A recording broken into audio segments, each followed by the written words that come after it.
देश में पिछले 3 महीनों से पेट्रोल के दामों में ठहराव देखने को मिल रहा है, लेकिन अब रूस और यूक्रेन युद्ध होने के बाद ग्लोबल मार्केट में कच्चे तेल की कीमतें $115 तक पहुंच गई हैं।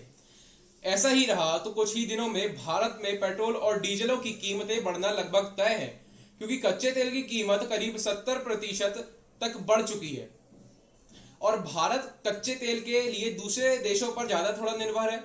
वहीं केंद्रीय सड़क परिवहन मंत्री नितिन गडकरी ने देश में फ्लेक्स फ्यूल लाने की भी एक पहल की थी, जिसे 6 महीने में बनाया जाना था, जो कि लगभग जून 2022 के अंत तक में आ जाना है।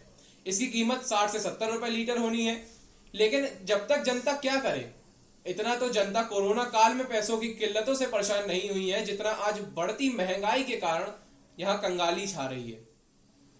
मजबूरन लोगों को बढ़ती पेट्रोल की कीमतों से समझौता करना पड़ रहा है। विशेषज्ञों की माने तो पेट्रोल के दाम 20 रुपए तक बढ़ सकते हैं। आखिर यह पेट्रोल डीजल की कीमतें किस आधार पर बढ़ती हैं और घटती हैं?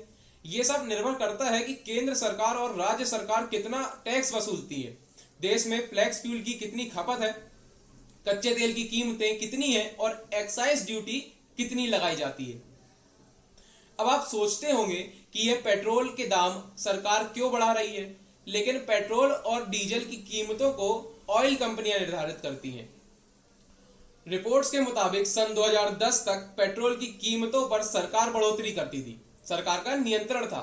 लेकिन 2010 के बाद से कीमतों में इजाफा करने का जो काम है वो ऑयल कंपनियों को दे दिया गया। वहीं डीजल की बात करें तो 2014 तक डीजल सरकार के नियंत्रण में था, जिसे 2015 के बाद सरकार ने इसका नियंत्रण ऑयल कंपनियों को दे दिया। यही ऑयल कंपनियां अंतरराष्ट्रीय मार्केट में कच्चे तेल की कीमतें, exchange rate, tax, petrol diesel के ट्रांसफॉर्मेशन का खर्चा और बाकी कई चीजों को ध्यान में रखते हुए रोजाना पेट्रोल और डीजलों की कीमतों को निर्धारित कर रही है।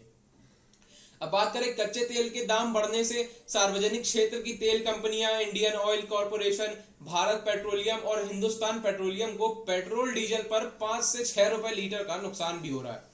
वहीं भारत में पेट्रोल और डीजलों की कीमतें स्थिर हैं, जिससे ऐसा लगता है कि मोदी सरकार विधानसभा चुनाव से ठीक पहले पेट्रोल डीजल की कीमतों में बढ़ोतरी नहीं कर रही है, लेकिन चुनाव खत्म होते ही कीमतें वापस से बढ़ने लगेंगी। फिलहाल देश में उत्तर प्रदेश समेत 5 राज्यों में विधानसभा चुनाव हो रहे हैं।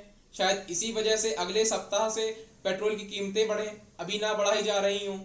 और विशेषज्ञ ऐसा बताते हैं कि पेट्रोल डीजल के दामों में बढ़ोतरी तो होगी, जो सप्ताह या कुछ दिनों के अंतराल में भी की जा सकती है। रिपोर्ट्स की माने तो IIFL सिक्योरिटीज, जो कि एक इंटरनेशनल एजेंसी है, इनके वाइस प्रेसिडेंट का कहना है कि अंतरराष्ट्रीय बाजार में कच्चे तेल की कीमतें $115 के बैरल को पार कर चुकी है। पेट्रोल डीजल की कीमतों में 20 रुपए तक की बढ़ोतरी होना संभव है। अगर आपको भी बढ़ती पेट्रोल और डीजलों की कीमतों से बचना है तो बेहतर यही होगा कि आप साइकिल का प्रयोग करें। इससे पर्यावरण को भी फायदा होगा और आपकी सेहत भी दुरुस्त रहेगी। अगर आप कहीं लंबी यात्रा पर निकलते हैं तो आप इलेक्ट्रिक व्हीकलों का भी इस्तेमाल कर सकते हैं, जो कि पेट्रोल से चलने वाले वाहनों के मुकाबले बिजली से चलते हैं और सस्ते भी पड़ते हैं। ऐसी ही खबरें रोजाना जानने के लिए दैनिक दलुक न्यूज चैनल को लाइक, शेयर और सब्सक्राइब करना ना भूलें।